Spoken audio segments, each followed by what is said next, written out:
नमस्कार, मैं हूं आपके साथ रोहित। लोकसभा का चुनाव चल रहा है, ऐसे में नेताओं का आरोप प्रत्यारोप जारी है और नेता जनता को अपनी तरफ लाने के लिए कुछ भी बोल देते हैं। ऐसे ही एक बयान को लेकर राहुल गांधी ने प्रधानमंत्री नरेंद्र मोदी पर जमकर हमला बोला है। चलिए बताते हैं क्या है पूरा मामला इस रिपोर्ट में।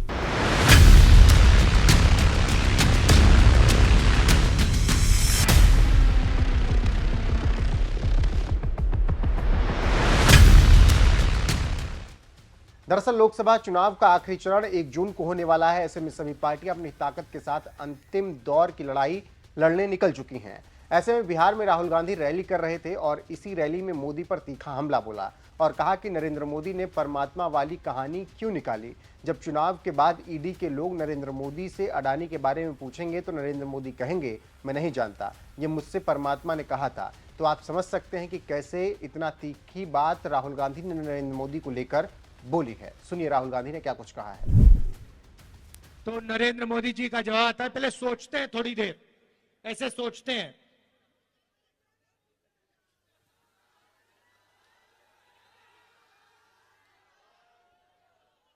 थोड़ा टाइम लगता है और फिर कहते हैं ये जो निर्णय होते हैं इनको मैं नहीं लेता,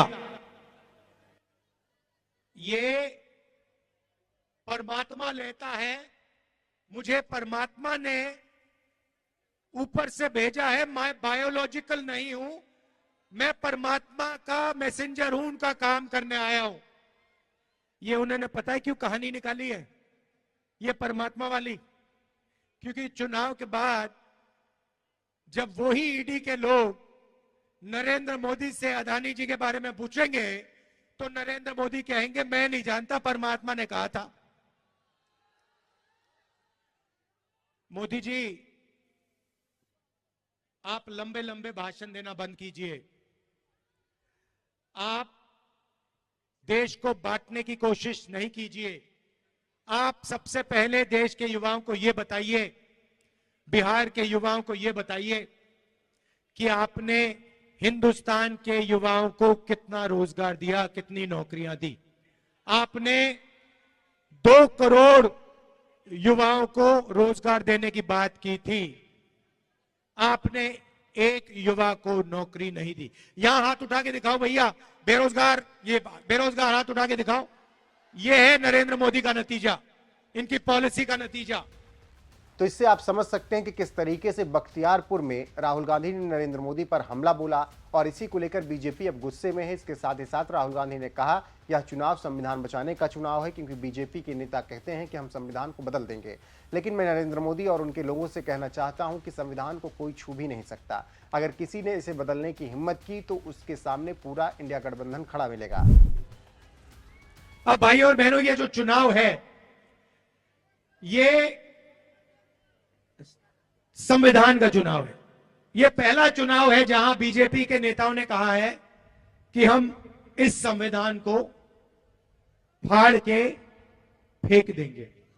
भाई और बहनों, ये जो संविधान है ये आपकी आवाज है और इसको बाबा साहब अंबेडकर जी ने, गांधी जी ने, नेहरू जी ने देश की जनता के साथ मिलकर बनाया है।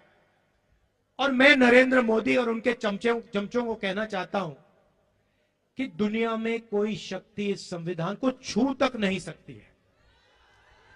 और अगर आपने कोशिश की तो आपके सामने तेजस्वी यादव, राहुल गांधी और बाकी इंडिया गठबंधन खड़ा मिलेगा। इसको हम कभी बदलने नहीं देंगे, इसको कभी रद्द नहीं होने देंगे। भाई और बहनों, इसके आने से पहले इस देश में किसानों का, गरीबों का, पिछड़ों का, दलितों का, आदिवासियों का कोई हक नहीं होता था। जो भी आपको मिला है, जमीन का हक मिला, रिजर्वेशन मिला, जो शिक्षा मिली, स्वास्थ्य मिला, वो सारा का सारा इसी संविधान ने आपको दिया है। और ये आप चाहते हैं कि जैसे यहां हिंदुस्तान में पहले हुआ करता था राजाओं के टाइम में, वैसा फिर से हिंदुस्तान चलाया जाए कि पिछड़ों के अधिकार, दलितों के अधिकार, आदिवासियों के अधिकार सारे के सारे छीन लिए जाएं और जैसे पहले 20-25 लोगों का राज चलता था वैसे ही फिर से वो वही सरकार चलाना चाहते हैं, वैसा ही हिंदुस्तान बनाना चाहते हैं जिसमें 20-25 लोगों का राज हो। भाई और बहनों, नरेंद्र मोदी ने यह काम 10 साल से किया है। तो सुना आपने राहुल गांधी ने क्या कुछ कहा यहां पर संविधान को लेकर।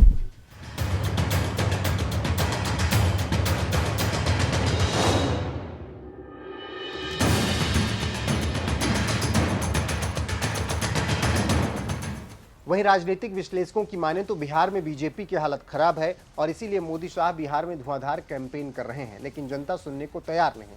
वहीं राहुल गांधी ने नरेंद्र मोदी के उस बयान पर यह पलटवार किया जब 2 दिन पहले प्रधानमंत्री नरेंद्र मोदी ने काराकाट में उपेंद्र कुशवाहा के समर्थन में रैली की थी और उन्होंने इस तरीके से बातें कही थी और अब इसी पर राहुल गांधी ने उन पर तंज कसा है और ये बयान भी बताता है कि नरेंद्र मोदी अब हार रहे हैं। और इस बयान की बुद्धिजीवी वर्ग में काफ़ी चर्चा है और कहा गया है कि नरेंद्र मोदी की भाषा गली मोहल्ले के नेता की तरह हो गई है जो सड़क छाप का इस्तेमाल करते हैं और इससे पीएम मोदी की गरिमा गिरती है और देश का सिर शर्म से झुक जाता है। आप खुद सुनिए और तय करिए कि क्या किसी देश के पीएम को वोट के लिए इस तरीके की भाषा का इस्तेमाल करना चाहिए। कांग्रेस के पंजाब के नेता ने बिहार से वहां काम करने गए, वहां मेहनत करके ईमानदारी से जीवन जीने वाले हमारे बिहारी मजदूर भाई बहनों का घोर अपमान किया, भद्दे शब्दों में अपमान किया।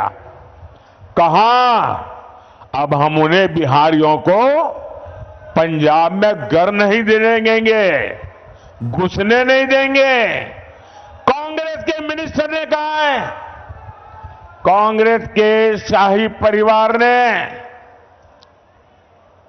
इसके विषय में मुंह पे ताला लगा दिया है। क्या कभी कांग्रेस के शाही परिवार ने बिहारियों के इतने बड़े अपमान के लिए बिहार से माफी मांगी क्या? बिहारियों से माफी मांगी क्या? और ये इनको लालटेन लेकर के मुजरा करने वाली जो जमात है, वे भी बिहारियों का अपमान हो रहा है और कांग्रेस के चरण चूम रहे हैं। कांग्रेस के खिलाफ एक शब्द बोलने को तैयार नहीं है, कांग्रेस का जवाब मांगने को तैयार नहीं है।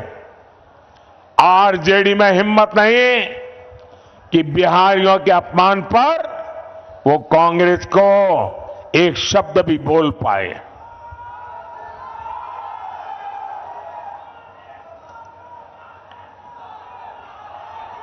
साथियों, इंडी गठबंधन के एक साथी डीएमके के नेता ने बिहारियों के लिए बद्दी बद्दी गालियां बोली। तेलंगाना में कांग्रेस के मुख्यमंत्री ने बिहारियों को भला बुरा कहा। तो सुन लिया आपने क्या कुछ कह रहे हैं पीएम मोदी और क्यों। फिर भी जानकारों का कहना है कि 40 लोकसभा सीट में से 39 लोकसभा सीट 2019 में जीतने का सपना इस बार पूरा नहीं होगा और बिहार इस बार भारी नुकसान करने वाला है और इसी से दुखी मोदी शाह दूसरे फेज के बाद से ही हिंदू मुसलमान कर रहे हैं। लेकिन फिर भी जनता का मन बीजेपी की तरफ नहीं जा रहा। अब देखना होगा कि आगे 4 जून को बिहार मोदी के लिए क्या कुछ फैसला लेता है। फिलहाल इस खबर पर आपकी राय क्या है, कमेंट में जरूर बताएं।